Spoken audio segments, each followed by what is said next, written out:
Hey everyone, welcome back to Inside Vietnam. Today's story is about a man named Harley, a 67-year-old electrician from Nevada who spent 40 years doing everything right, showing up on time, paying his bills, living small. Then cancer hit, and when he beat it, his doctor told him something that changed everything: don't waste what's left. So Harley sold his house, packed up his life, and flew to Saigon with $168,000 and a feeling that maybe, just maybe, he'd finally earned the right to live a little. What happened over the next 2 years on Bui Vien Street will stay with him forever. Here's his story, in his own words. Look, I'm not going to pretend I was some worldly guy before Vietnam. 67 years old, and I'd barely left Nevada except for a couple trips to California and one wedding in Utah back in the 90s. I was an electrician. Started my apprenticeship in 1980, got my journeyman card in 83, ran residential and commercial wiring for 40 years straight, strip malls, tract housing developments, casino renovations when the money was good. I'd show up, do the work, get paid, go home. Home was a 3-bedroom ranch I bought in '89 when Reno real estate was still cheap. 1,500 square feet, beige stucco, rocks instead of a lawn, because watering grass in the desert is for rich people. I lived there alone for 36 years. Had a girlfriend move in for about 8 months in the early 90s, but that fizzled out. Another woman I dated for 2 years in the early 2000s, but she wanted kids and I was already 45 and couldn't picture it. After that, I just sort of stopped trying. Worked 5 days a week, watched football on Sundays, had a beer or 3 most nights, went to bed. People talk about loneliness like it's this sharp thing that stabs you. It's not, it's more like white noise. You get used to it, you stop noticing it's even there until something breaks the pattern. For me, that something was cancer. Colon cancer. Stage 2. Doctor found it during a routine colonoscopy I'd been putting off for 3 years. I remember sitting in his office while he showed me the scans, pointing at this dark mass on the screen like he was explaining a wiring diagram. Very matter of fact. We caught it early. Surgery, then chemo. Your odds are good. Odds are good. Like I'd drawn a decent hand at blackjack. The surgery was in March. They took out a section of my colon, sent me home with a bag of pills and instructions to take it easy. Then came 6 months of chemo. If you've never done chemo, I can't really explain what it does to you. It's not just being sick. It's like someone reaches inside you and turns down the volume on everything. Food tastes like cardboard. Colors look duller. You're tired all the time, but you can't really sleep. You sit in the infusion chair twice a week with a needle in your arm, watching poison drip into your veins, and you tell yourself it's killing the cancer faster than it's killing you. By September, they told me I was in remission. Clean scans. I'd beaten it.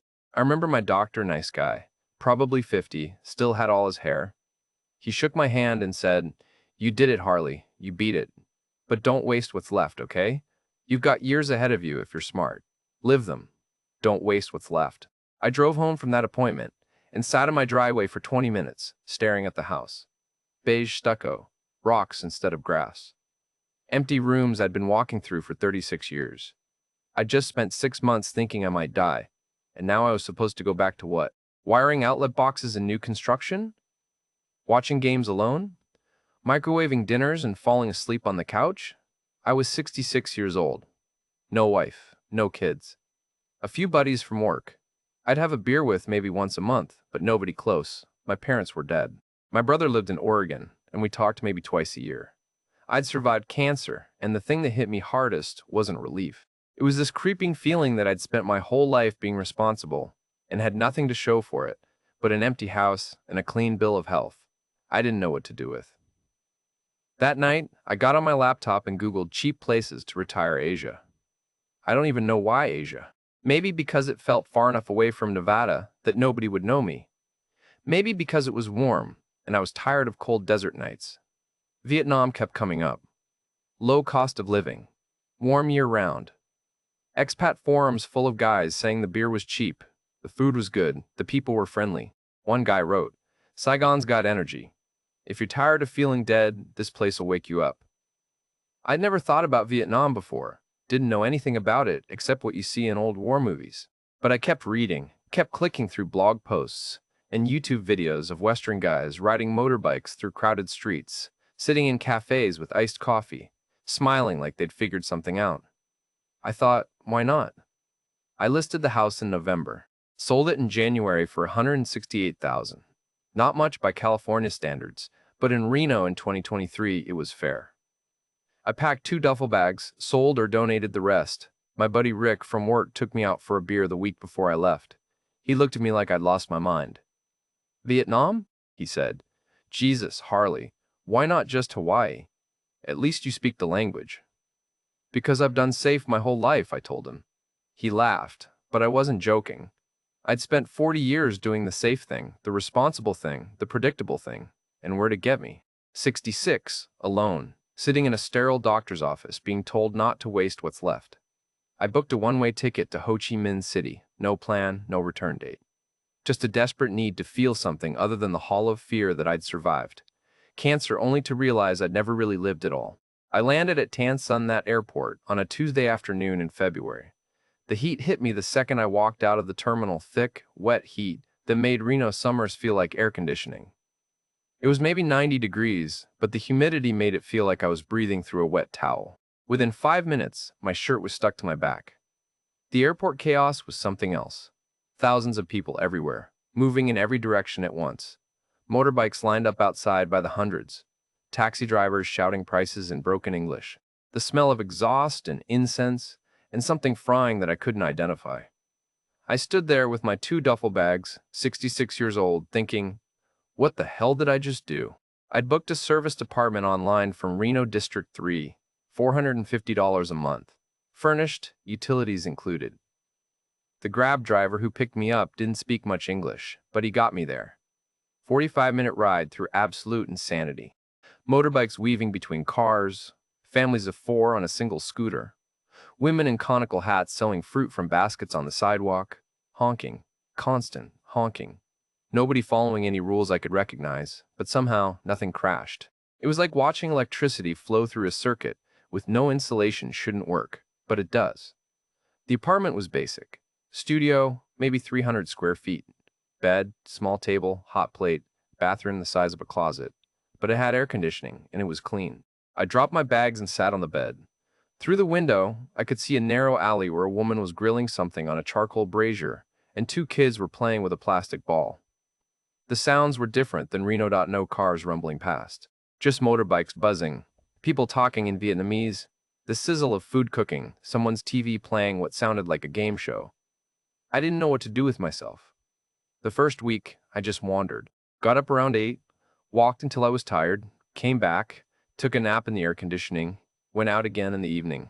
I'd find a place that sold pho, those little plastic stools on the sidewalk. Bowls of noodle soup for maybe 30 or 40,000 dong, about $1.50.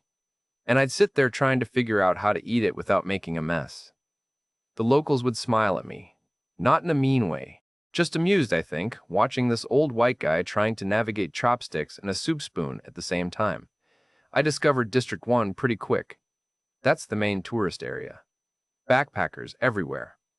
Guys my age wandering around in cargo shorts and sandals, looking just as lost as I felt.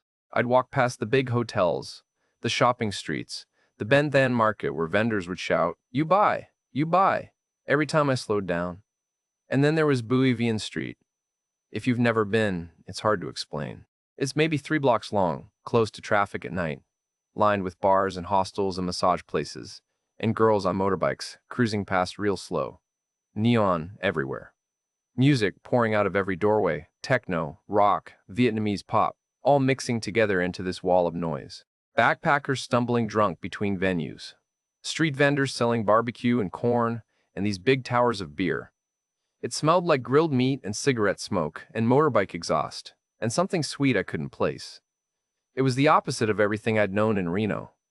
Loud, chaotic, alive. I found myself going back there every night.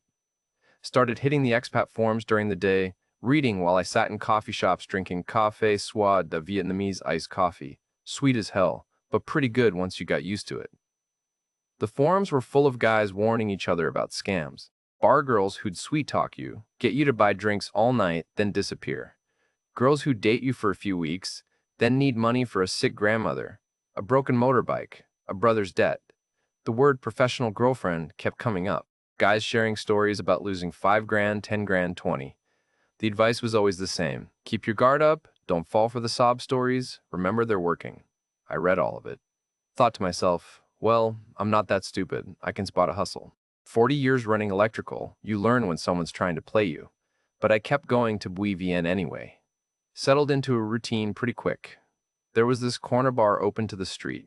Plastic chairs and tables. Saigon green beers for 25,000 dong, about $1. I'd sit at the same table, same chair, nursing my beers, watching the parade. Girls would come by sometimes, asking if I wanted company, if I'd buy them a drink. I'd say no thanks, and they'd move on. No hard feelings, just business. I liked watching, though. Seeing all these people from everywhere, all of them looking for something. Fun, maybe. Or escape. Or whatever I was looking for, which I still couldn't name. Third week in, a girl sat down at my table without asking. Her name was Lynn. 28, she told me later. Worked at the bar. She was wearing jeans and a white tank top, hair pulled back in a ponytail, not dressed up like some of the other girls. She didn't ask me to buy her a drink, didn't touch my arm, or lean in close. She just sat down and said, "You come here every night, same chair. Why?" I laughed. "I guess I'm a creature of habit." "Where are you from?" she asked. Her English was pretty good. A little accent, but clear. "Nevada. It's in America. Desert state. Nothing like this." Nevada. She tried the word out. "Like Las Vegas? Close to it. Reno. It's the poor man's Vegas." I took a sip of my beer. "Nevada? Where dreams go to get sunburned." She laughed at that. A real laugh, not polite. "That's funny. You're funny." We talked for maybe 20 minutes that first night. She asked about my work, what brought me to Vietnam. I kept it vague, told her I was retired, wanted to see something different. She told me she was from a village near Can Tho, down in the Mekong Delta. Came to Saigon 5 years ago for work. Had a day job at a printing shop, but picked up shifts at the bar for extra money. When I got up to leave, she said, "You come back tomorrow?" "Probably," I said. "Good. I like talking to you. You have kind eyes, not like other men." I walked back to my apartment that night, feeling something I hadn't felt in years, maybe decades. Like somebody had actually seen me, not just looked at me, seen me. I went back the next night, and she was there, same table. We talked for an hour. She asked about my life in Reno, what it was like being an electrician. I found myself telling her things I hadn't told anyone. About the empty house, the routines, how I'd spent 40 years doing the same thing every day. "Why Vietnam?" she asked at one point. I thought about lying, giving her some line about adventure or culture or whatever. But something about the way she looked at me like she actually wanted to know made me tell the truth. "Because nobody knows me here," I said. She nodded like that made perfect sense. Reached across the table and touched my hand.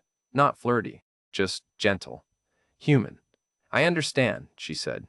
"Sometimes we need to go where nobody knows our story." A week after I met her, I mentioned the cancer. I don't know why. We were talking about why I'd left Nevada, and it just came out. The diagnosis, the chemo, the doctor telling me not to waste what was left. She went quiet for a second. Then she put her hand on mine again and said, "You're strong. You beat it. You deserve to be happy now." Something in me cracked open when she said that. Not broke. Opened. Like a door I'd kept locked for 66 years, suddenly had someone on the other side who knew the right words to turn the handle. Looking back now, I can see it was the beginning. The moment I stopped being careful, stopped listening to the warnings I'd read on those forums, stopped being the responsible guy who'd spent 40 years doing everything right.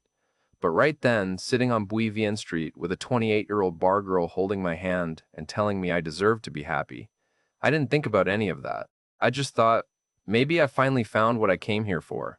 2 weeks after I met Lynn, she stopped showing up at the bar. I went there 3 nights in a row, same table, same chair, looking for her. Finally asked one of the other girls where she was. The girl just shrugged and said something in Vietnamese I didn't understand. I figured that was it. Whatever I thought we had, I'd been wrong. Story of my life. Then on the 4th night, I got a message on Facebook. It was her. "Hi Harley. I'm sorry I not come to bar. I quit that job. I don't like working late night anymore. Can we meet for dinner tomorrow? I want to see you." I stared at that message for probably 5 minutes. She quit the bar. That was good, right? That meant she wasn't working guys anymore. That meant maybe this was real. We met the next evening at a Comtam place she knew, broken rice with grilled pork, near the big roundabout in District 3. She showed up on her motorbike wearing jeans and a simple blue t-shirt. No makeup like she'd worn at the bar, just regular.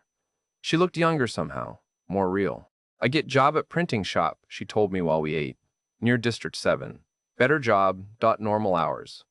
I'm tired of bar life, tired of drunk people, tired of going home at 3 in the morning. That's great, I said, and I meant it. What do you do there? I run the machines, make business cards, flyers, wedding invitations. It's boring, but it's okay. Better than bar. She insisted on splitting the bill. 60,000 dong each, about 250. When I tried to pay for both of us, she shook her head. No, we share. I have job now. I can pay. That night, sitting on those plastic stools eating rice and pork, watching motorbikes stream past in the early evening heat, I thought maybe I'd finally caught a break. 66 years old, and maybe I'd finally found something good. The next couple weeks, we fell into a pattern. She'd message me after work. We'd meet for dinner somewhere. Nothing fancy. Street food mostly.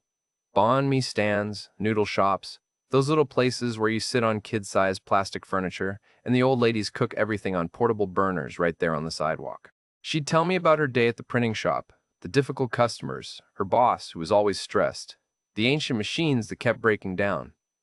I'd tell her about Reno, about running wire through half-built houses in the desert, about the casinos I'd worked in. She actually seemed interested. Asked questions. Wanted to know what it was like working on the big casino renovations. If I'd ever met anyone famous, what the desert looked like. Week 3, I rented a Honda Wave, $150 a month from a shop near my apartment. Not the newest bike, but it ran fine. Lynn thought it was hilarious watching me learn to ride it.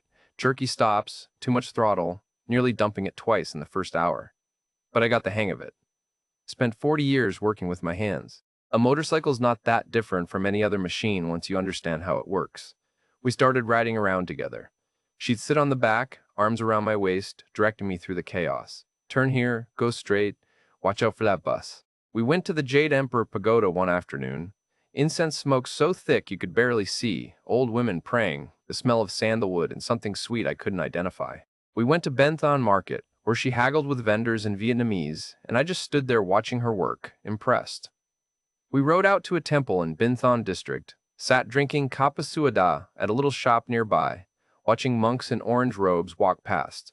It felt normal, like dating, like what I imagined other people's lives looked like. Month 2, she started staying over at my place, not every night, maybe 3, 4 times a week. She'd bring a little bag with a change of clothes, her toothbrush. In the mornings, she'd wake up before me and make breakfast, usually just instant coffee and banh mi she'd buy from the vendor downstairs. But she'd arrange it nice on plates, make it feel like something special. One morning I woke up and found her folding my laundry. I hadn't asked her to. She'd just done it. Had it all stacked neat on the table. You don't have to do that, I said. She smiled. I know. But I want to. You're always so neat with everything. I like helping. I kept reading the expat forums during the day, couldn't help myself. The warnings were everywhere. Don't send money. Don't believe the sob stories. They're professionals. You're a customer, not a boyfriend. One guy wrote this long post about how his girlfriend had worked 3 different foreign guys at the same time, each one thinking he was special. The whole forum jumped in with similar stories. But I'd read those posts and think, yeah, but Lynn's different. She quit the bar. She has a real job. She splits the dinner bill. She introduced me to her sister this video call one night, where her sister waved from some village somewhere, said hello in broken English, asked if I was taking care of Lynn. Real family. Real life. The guys on those forums, they got hustled by professionals. But me? I'd found someone genuine. Looking back now, I can see how hard I was working to convince myself. Every little thing she did that seemed normal, paying for dinner, folding laundry, showing up in jeans instead of bar clothes. I'd catalog it like evidence. See? She's real. This is real. Month 3, her motorbike broke down. We were supposed to meet for dinner, and she texted saying she couldn't make it. Her bike wouldn't start. She'd had a mechanic look at it, needed a new battery and some other work. 9 million dong. About $400. She didn't ask me for money, that's the thing. She just said she couldn't go out because she needed to save up for the repair, maybe a couple weeks. I called her. I'll pay for it. No, Harley, it's too much. I can wait. It's $400. I can handle $400. I don't want you to think I'm bad girl who asked for money. You didn't ask. I'm offering.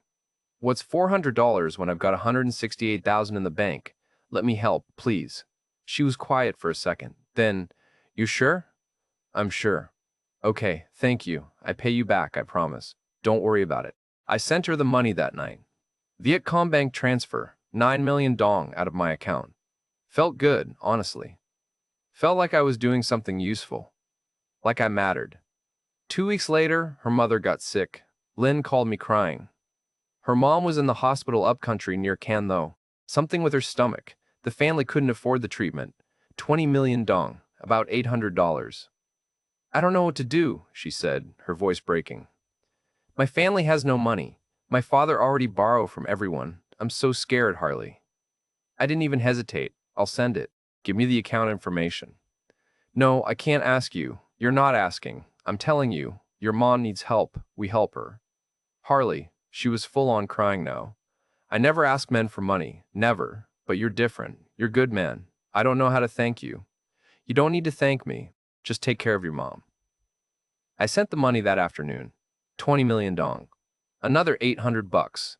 Brought my running total to about $1,200 in 3 weeks. But you know what? I didn't care. This is what I came to Vietnam for. Not to sit around reading forums and being paranoid. I came here to actually live. To help someone. To matter. And for the first time in 66 years, I mattered to someone. Lynn called me the next day saying her mother was getting treatment, that I'd saved her life, that she didn't know how she'd ever repay me.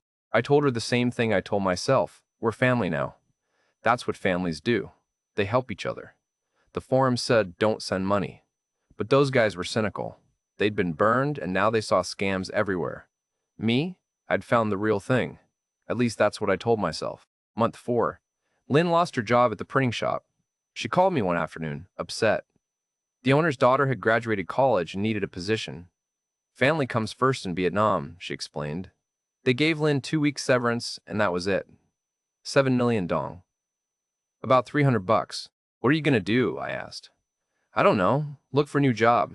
Maybe I go back to bar work. She sounded defeated. I'm sorry, Harley. I know you don't want girlfriend who work in bar. Don't go back to the bar, I said. How much is your rent? 7 million dong every month. 300 bucks. I was spending more than that on dinners and coffee. I'll cover it while you look for work, I said. It's not that much. Harley, no. Is too much. It's 300 a month. I've got plenty. Take your time, find something good. Don't settle for bar work because you're desperate. She was quiet for a second. Then, you're too good to me. I don't deserve you. But here's the thing. I wasn't being generous. I was being selfish. Because the thought of her going back to Bui Vien, back to that bar, sitting with other guys the way she'd sat with me, I couldn't handle it. 300 a month was cheap insurance against that. 2 weeks later, we were having dinner at a bun sha place. Near my apartment, grilled pork, noodles, herbs, fish sauce for dipping. She'd been quiet all evening. Finally, she said, I need to tell you something. My stomach dropped. What? My landlord is selling the building. Everyone has to move out. I need to find a new place. When? End of month, 3 weeks. She looked embarrassed. Wouldn't meet my eyes. I'm looking, but everything's so expensive. Good place and safe neighborhood, maybe 12, 13 million dong. I don't have that much saved. 12 million dong. About 550 bucks. I looked around my service department in my head. 300 square feet, no kitchen to speak of. Walls thin enough I could hear my neighbors arguing every night. I'd been thinking about finding something bigger anyway.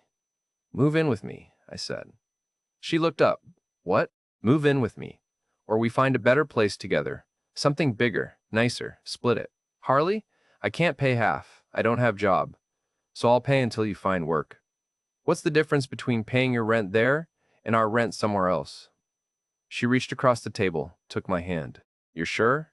I'm sure. We found a place in Binh Thanh the next week. Modern building, 6th floor, 1 bedroom, little balcony overlooking the street. 14 million dong a month, about 650 bucks. My name on the lease because the landlord wanted a foreigner's passport. Lynn said she'd pay half once she found work, but we both knew that wasn't happening anytime soon. She moved in with 2 suitcases and a box of kitchen stuff.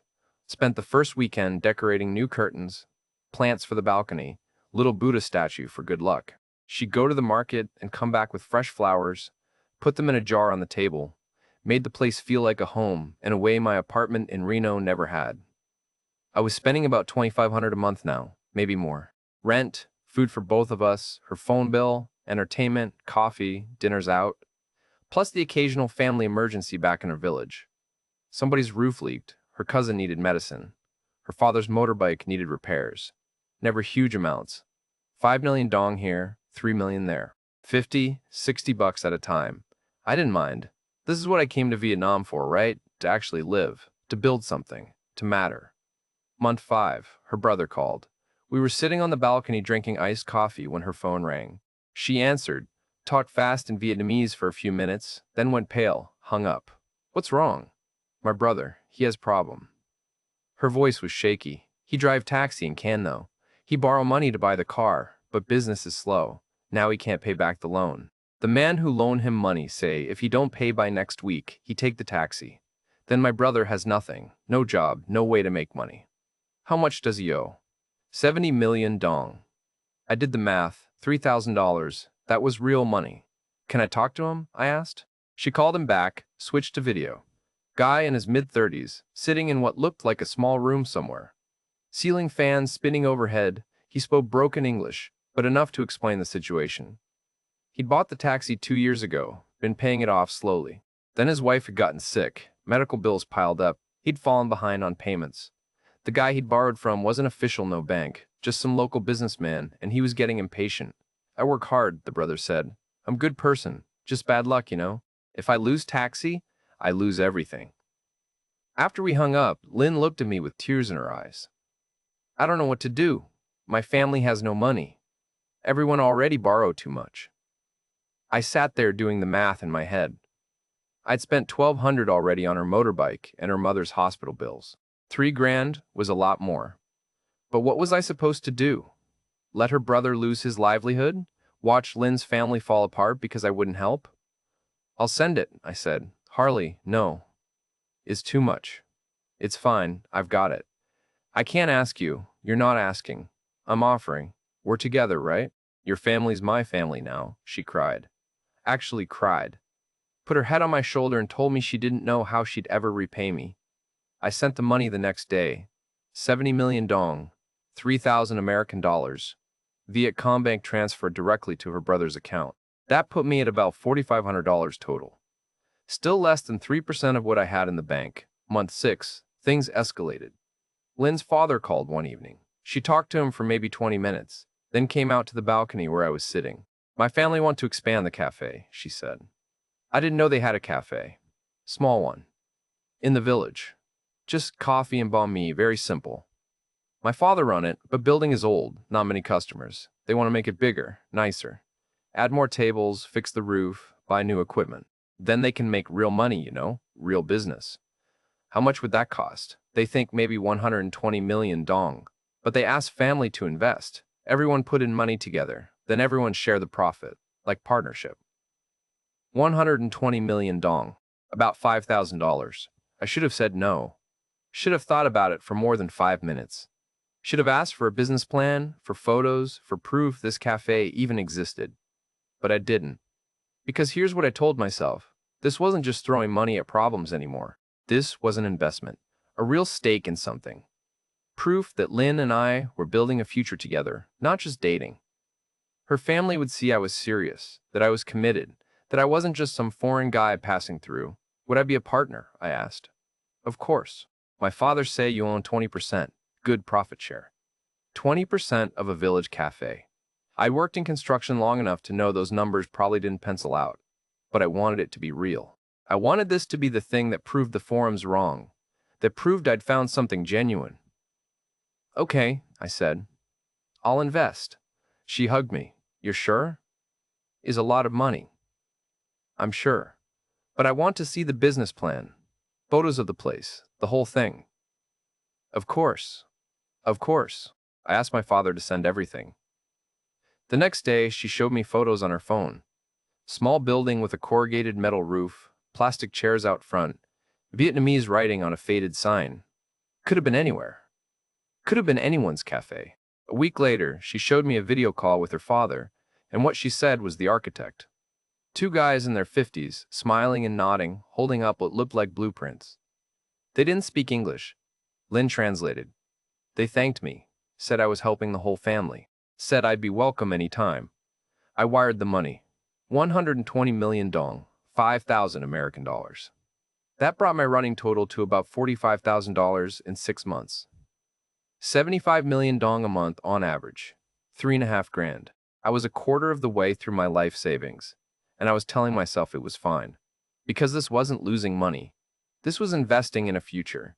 This was building something real with someone who actually cared about me. The forums were full of guys who sent money and got nothing back. But those guys were marks. They were desperate and stupid and didn't know how to spot a scam. Me? I was different. I'd found the real thing. At least that's what I kept telling myself every time I logged into my bank account and watched the numbers drop. I need to write chapters 5, 6, and 7 to complete the story. Let me write chapter 5 first. Chapter 5, The Point of No Return. The cafe never materialized. Month 7. I asked Lynn how the construction was going. She said there were delays. Permits from the local government. You know how Vietnam is, she told me. Everything takes time. Bureaucracy. I nodded like I understood. Told myself this was normal. Building anything takes time. Month 8, I asked again. She showed me photos of what she said was the construction site. Piles of lumber, cement bags, some guys in hard hats standing around. Could have been anywhere. Could have been any construction site in Vietnam. But I wanted to believe it was the cafe, so I did. The monthly spending continued. 60 million dong, sometimes 70. About 2,500 to 3 grand a month. Rent, food for both of us, entertainment, her phone bill, clothes, the occasional night out. Plus the family emergencies that kept trickling in. Her cousin was getting married, not needed 20 million dong for the wedding, about 800 bucks. Traditional Vietnamese wedding, expensive. The family couldn't cover it alone. I sent it. Her grandmother died. Funeral expenses. 30 million dong. $1,200. I sent it. The family home needed a new roof. The old one was leaking, ruining everything inside. 50 million dong. 2 grand. I sent it. Each one felt reasonable when you looked at it alone. Weddings cost money. Funerals cost money. Roofs need fixing. These are real things that happen to real families. But when I'd log into my bank account and see the balance dropping 123,000, then 110, then 95, I'd feel this tightness in my chest. Not panic exactly, just awareness. The math was simple. At this rate, I'd burn through everything in maybe 3 more years. But I couldn't stop. Because stopping would mean admitting I'd made a mistake. And admitting I'd made a mistake would mean the last 8 months were a lie. That I was the guy the forums warned about, the fool who thought he was different. So I doubled down. Started talking about the future like it was certain. Told Lynn maybe we'd go to America someday. I could show her Nevada. Teach her to drive on those long, straight desert highways. We'd visit the Grand Canyon, maybe get married, make it official. She'd smile when I said these things. But it was a different smile than before. Smaller. She'd change the subject pretty quick. Ask if I wanted more coffee. Comment on the weather. Redirect. Looking back, I can see she was managing me, keeping me hopeful enough to stay invested, but not so hopeful I'd push for real commitments. But at the time, I told myself she was just shy about the future. Vietnamese girls, they don't like to plan too far ahead. Cultural thing. Month 9, I suggested we take a trip. Just the 2 of us. A weekend in Dalat. It's a mountain town, cooler weather, pine trees, waterfalls. Romantic. Vietnamese couples go there for honeymoons. She got weird about it immediately. I can't, she said. Too busy. Busy with what? You're not working. Helping my sister. She has a problem with her husband. I need to be here for her. It's just a weekend, 2 days, maybe next month. But her voice had that quality it got when she was shutting something down. Final, no discussion. I let it go. Told myself I was being pushy. She had family obligations. That's how Vietnamese culture works. Family comes first. That Saturday, I was scrolling through Facebook on the balcony, just killing time. And there it was. A photo of Lynn. At a beach resort, Vung Tau, looked like. She was in a bikini, laughing, wet hair, sun behind her. Beautiful photo. The kind couples take. She was tagged with another guy. His name was something Australian. Mark or Matt. Profile photo showed a guy maybe 50, 55. Bit of gray at the temples, sunglasses, beach shirt. And in the background of one photo, you could see a motorbike with Australian plates. My stomach dropped. I sat there staring at my phone for probably 10 minutes, trying to process it, make it make sense. When Lynn came home that evening, I showed her the photo. "Who's this?" I asked, trying to keep my voice calm. Her face went through about 3 expressions in 2 seconds. Surprise, then something like calculation, then tears. "That's my cousin," she said, "from Australia. He come visit. I go to beach with him and his friends." "You said you were helping your sister." "I was. I help her for 2 days, then I go to beach for 1 day. My cousin, I haven't seen him in 5 years." "Why didn't you tell me?" "Because I know you get jealous." She was crying now. Full waterworks. "You think I'm bad, girl. You don't trust me. After everything, you still don't trust me." "I'm not. I'm just asking. You think I'm like other girls from bar. You think I'm working you? That's what you think?" "No, Lynn, that's not. I never ask you for money. You offer. Every time you offer. But you still think I'm bad, girl." She was good, really good. Turned it around so fast, I was the one apologizing within 5 minutes. "I'm sorry," I said. "I do trust you. The photo surprised me, that's all." She wiped her eyes. "You're paranoid, Harley. The cancer make you paranoid. You see problems that aren't there." And I grabbed onto that, because it made sense. The cancer had made me paranoid. 6 months of thinking I might die, it messes with your head. Makes you suspicious of good things because you're not used to good things happening. "You're right," I said. "I'm sorry." She hugged me. Said it was okay. Said she understood. Said she loved me. But something had shifted. A crack had appeared. Small one. Hairline. The kind you can ignore if you want to. The kind that's easy to spackle over and pretend isn't there. Except it was there.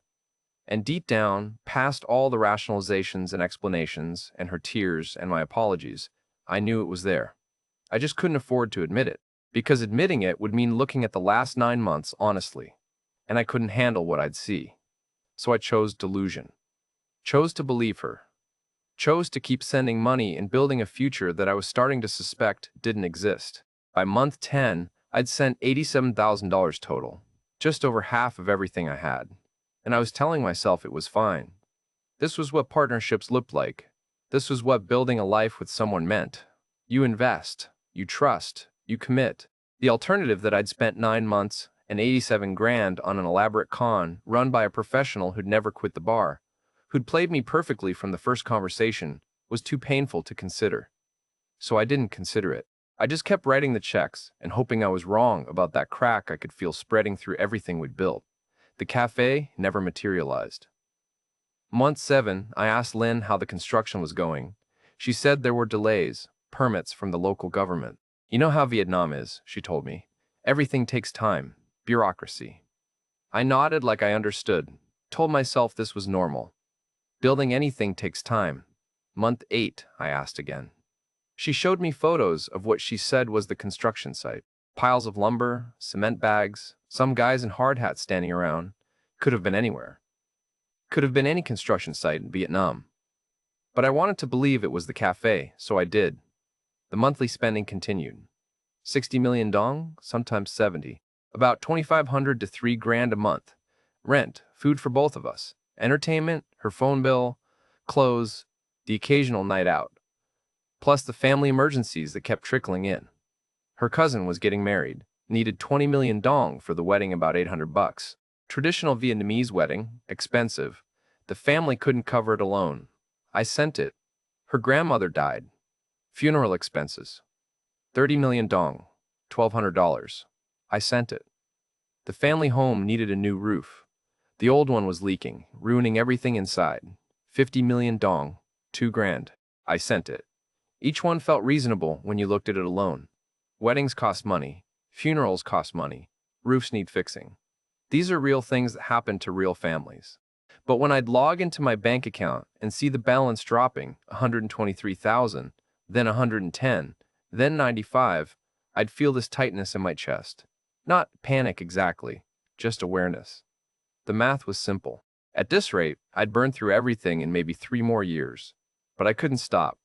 Because stopping would mean admitting I'd made a mistake. And admitting I'd made a mistake would mean the last 8 months were a lie. That I was the guy the forums warned about, the fool who thought he was different. So I doubled down, started talking about the future like it was certain. Told Lynn maybe we'd go to America someday. I could show her Nevada, teach her to drive on those long, straight desert highways. We'd visit the Grand Canyon, maybe get married, make it official. She'd smile when I said these things. But it was a different smile than before. Smaller. She'd change the subject pretty quick, ask if I wanted more coffee, comment on the weather. Redirect. Looking back, I can see she was managing me, keeping me hopeful enough to stay invested, but not so hopeful I'd push for real commitments. But at the time, I told myself she was just shy about the future. Vietnamese girls, they don't like to plan too far ahead. Cultural thing. Month 9, I suggested we take a trip. Just the two of us. A weekend in the Lat. It's a mountain town, cooler weather, pine trees, waterfalls. Romantic. Vietnamese couples go there for honeymoons. She got weird about it immediately. I can't, she said. Too busy. Busy with what? You're not working. Helping my sister. She has a problem with her husband. I need to be here for her. It's just a weekend, 2 days, maybe next month. But her voice had that quality it got when she was shutting something down. Final, no discussion. I let it go, told myself I was being pushy. She had family obligations. That's how Vietnamese culture works. Family comes first. That Saturday, I was scrolling through Facebook on the balcony. Just killing time, watching motorbikes stream past 6 floors below, the evening air thick with humidity and exhaust, and someone grilling meat down the street. And there it was. A photo of Lynn. At a beach resort. Vung Tao looked like. She was in a bikini, laughing, wet hair, sun behind her. Beautiful photo. The kind couples take. She was tagged with another guy. His name was something Australian, Mark or Matt. Profile photo showed a guy maybe 50, 55. Bit of gray at the temples. Sunglasses. Beach shirt. And in the background of one photo, you could see a motorbike with Australian plates. My stomach dropped. I sat there staring at my phone for probably 10 minutes, trying to process it. Make it make sense. When Lynn came home that evening, smell of the street still on her, traffic noise following her through the door, I showed her the photo. "Who's this?" I asked, trying to keep my voice calm. Her face went through about 3 expressions in 2 seconds. Surprise, then something like calculation, then tears. "That's my cousin," she said, "from Australia. He come visit, I go to beach with him and his friends." "You said you were helping your sister." "I was. I help her for 2 days, then I go to beach for 1 day. My cousin, I haven't seen him in 5 years." "Why didn't you tell me?" "Because I know you get jealous." She was crying now. "Full waterworks. You think I'm bad girl. You don't trust me.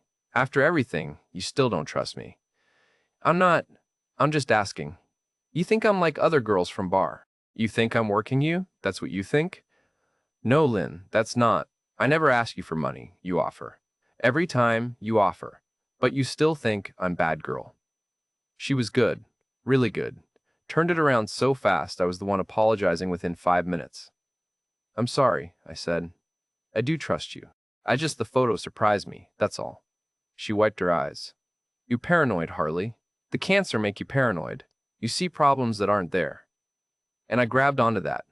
Because it made sense. The cancer had made me paranoid. 6 months of thinking I might die, it messes with your head. Makes you suspicious of good things, because you're not used to good things happening. "You're right," I said. "I'm sorry."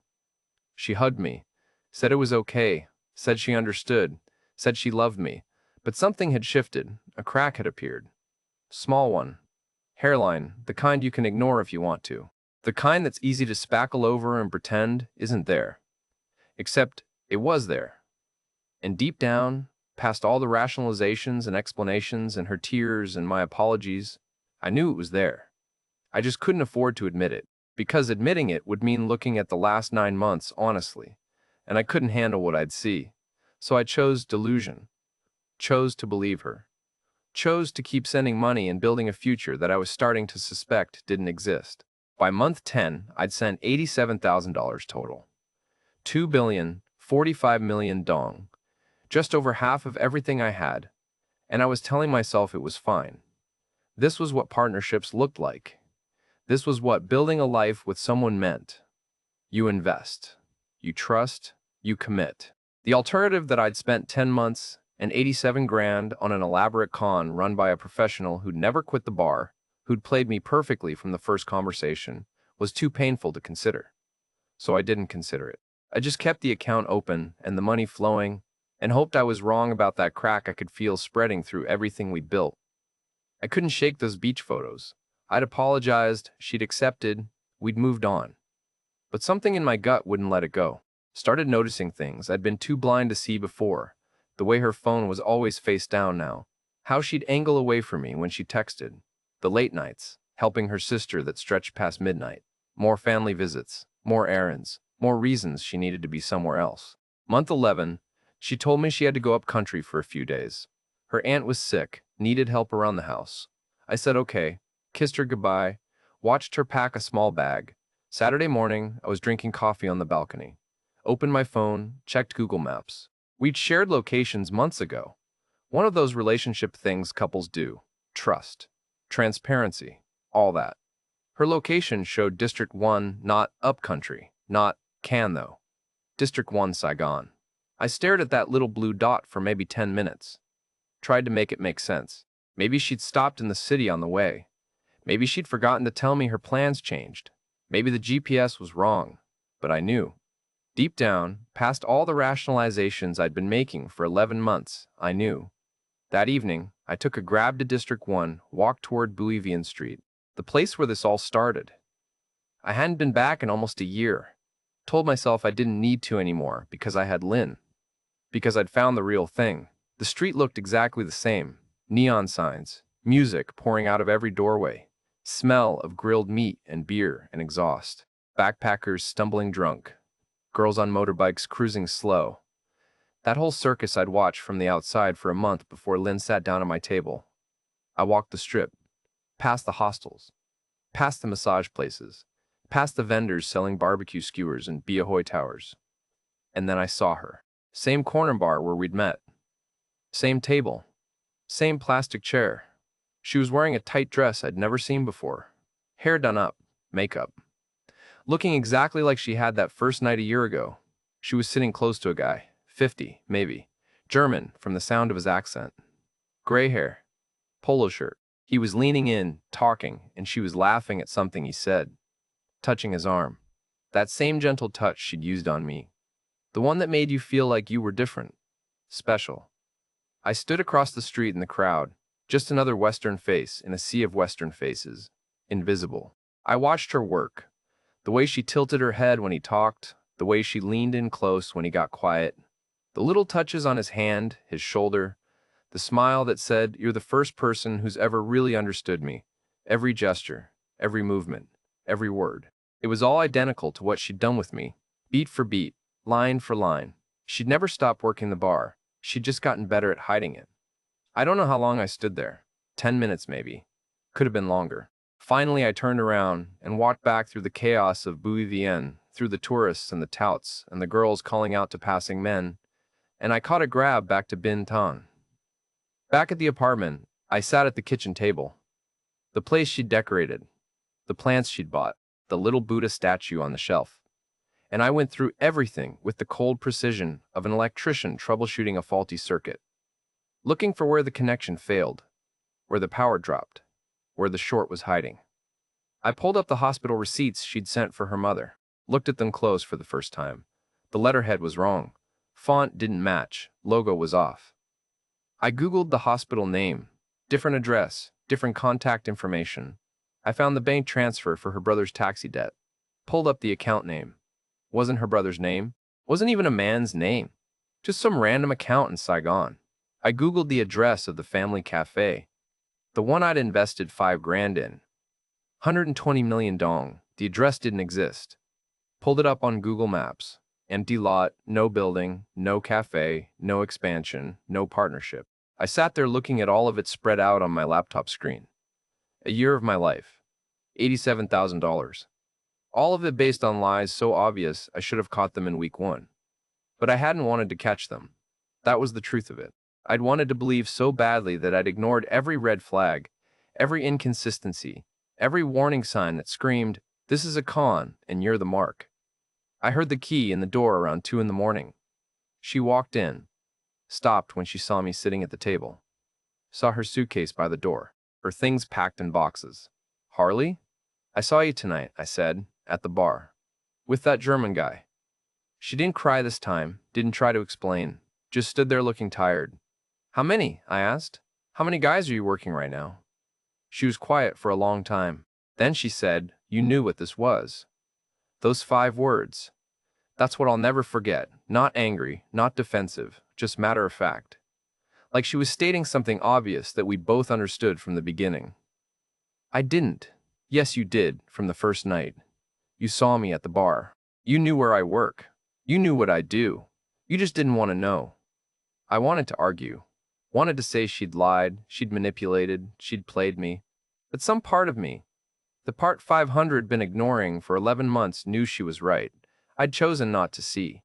Every time something didn't add up, every time the math didn't work, every time my gut told me something was wrong, I'd chosen delusion over truth. Because the truth would have meant admitting I was 67 years old and nobody actually wanted me. They just wanted what I had. "The cafe doesn't exist," I said. "No." "Your brother doesn't have a taxi." "No." "Your mother wasn't sick." She shook her head. How much of it was real? She picked up her suitcase. "I don't know, Harley. Maybe some of it. You're a good man, better than most. But you came to Bui Vien looking for something you can't buy. Nobody can give you what you're looking for, not for any price." Then she was gone. Door closing soft behind her. Sound of her footsteps fading down the hallway. Motorbike starting up outside. And then nothing. Just the hum of the air conditioner, and the sound of traffic 6 floors below, and the smell of someone cooking dinner in the apartment next door. I sat there until the sun came up. Didn't move. Didn't cry. Didn't feel much of anything except this hollow clarity. I'd lost $87,000 in 11 months. But that wasn't even the worst part. The worst part was realizing, one known all along, somewhere deep down, I'd known from the first week, maybe even the first night. I just hadn't wanted to admit it, because admitting it would have meant going back to being alone, and I'd spent 66 years alone already. So I'd paid 87 grand for 11 months of pretending someone gave a damn. Turns out that's the going rate for delusion in Saigon. I spent a week alone in that apartment, just sitting there, doing the math over and over, like maybe if I calculated it enough times, the numbers would change. $87,000, 2 billion, 45 million dong. Gone in 11 months. Started with 168,000. Now I had 81 left. 1,900 million dong, give or take. Enough to survive, not enough to start over, not enough to go back to Reno and buy another house and pretend the last year didn't happen, not enough to retire comfortably anywhere, just enough to keep breathing in a country where I didn't belong, teaching English to teenagers for $15 an hour. I went back to those expat forums I'd ignored for a year, read through them with clear eyes this time. Every story was a variation of mine. Different names, different amounts, same basic con. Guy meets girl at bar. Girl seems different. Girl has family emergencies. Guy sends money. Girl disappears or gets caught. Guy realizes he's been played. The comments were brutal, but honest. Nobody said "I told you so." They didn't need to. We all knew. I couldn't stay in that apartment. Every corner had her fingerprints on it, the curtains she'd picked out, the plants on the balcony, the Buddha statue on the shelf, even the smell some perfume she wore that had soaked into the couch cushions. Found a place in District 7 for $300 a month, studio. Smaller than the serviced apartment I'd started with, no view, no balcony. Window looked out at a concrete wall, but it was cheap and it was mine, and nobody else's ghost lived there. Moving day was just me and 2 duffel bags, same bags I'd arrived with. Everything I'd accumulated in a year, clothes, books, a rice cooker fit in a backpack. Turns out you don't collect much when you're busy pretending to build a life with someone. Started teaching English a week later. Got hooked up through an expat I met at a coffee shop, $15 an hour. 3 or 4 students a day if I was lucky. Mostly high school kids studying for university exams. They'd call me Teacher Harley and ask about America and treat me like I was someone respectable. They had no idea I used to own a house. No idea I'd wired my entire savings to a bar girl who played me like a fiddle. No idea I was 67 years old and starting over with less than I'd had at 25.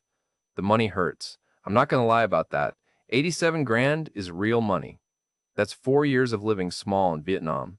That's a down payment on a decent place back in the States. That's security I'll never get back. But you know what hurts worse? The time. 2 years in Vietnam. 11 months with Lynn. A year since then trying to figure out how to live with what I did. And I've got nothing to show for it. No relationship. No investment. No family. No stories worth telling except this one. Just the humiliation of being a guy who got played because he wanted so badly to believe he mattered to someone. The cancer scare didn't give me permission to live. That's what I told myself, right? The doctor said, don't waste what's left, and I took that as license to be reckless. To ignore every warning sign, to send money I couldn't afford to lose to people I didn't actually know. But that's bullshit. The cancer didn't make me do anything, it just made me desperate. And desperate men don't ask questions. They just send money and hope it buys them a reason to wake up. I walk past Bui Vien sometimes, not often. Maybe once every couple months when I'm in District 1 for something else. I see the same scene playing out. Older Western guys, younger Vietnamese girls. Everyone smiling, everyone pretending it's different this time, pretending they found the real thing. I don't judge them. How can I? I was them. Hell, part of me still wants to be them. Still wants to believe the story I was telling myself a year ago. But I keep walking, because here's what I learned, and this is the only thing worth knowing from this whole mess. I didn't lose 2 years to Bui Vien Street. I didn't even lose them to Lynn, really. She was just doing her job. Doing what she needed to do to survive in a city that chews up Vietnamese girls from the provinces and spits them out. I lost 2 years to the idea that someone like me could be special to someone like her. That 67 years of being invisible and alone and responsible could somehow be erased by finding the right person in the right place at the right time. Turns out I wasn't special. I was just next. And that's the hardest pill to swallow. Not that I got scammed, not that I lost the money, but that I knew, somewhere deep down, from the very first night. I knew, and I chose not to know. Because not knowing felt better than being alone. So yeah, I'm still here in Saigon, teaching English, living in a $300 studio, eating street food, riding the bus because I can't afford Grab anymore, getting by on what's left. Some days I think about going home. But home to what? The friends I haven't talked to in 2 years? The house I don't own anymore? The job I retired from? The life I was so desperate to escape that I flew halfway around the world to avoid it? At least here nobody knows what I did. Nobody knows I'm the guy who sent $87,000 to a bar girl and called it love. Nobody knows I'm the cautionary tale the forums warn people about. Here, I'm just Teacher Harley, the American guy who helps kids pass their English exams. The quiet guy who drinks café soda at the corner shop and minds his own business. It's not much, but it's honest. And after 2 years of lying to myself, honest feels like progress. Harley's still teaching in Saigon, living on what's left, sending the occasional email to friends back in Nevada telling them he's finding himself. Maybe he is. Or maybe he's just too embarrassed to come home and admit what happened. Either way, his story isn't unique. It's a warning. When the deal seems too good, when the affection comes too easy, when a beautiful woman half your age makes you feel like you've finally found what you've been missing your whole life, you probably haven't. You've probably just found someone who's really, really good at her job. This has been Inside Vietnam. Thanks for watching.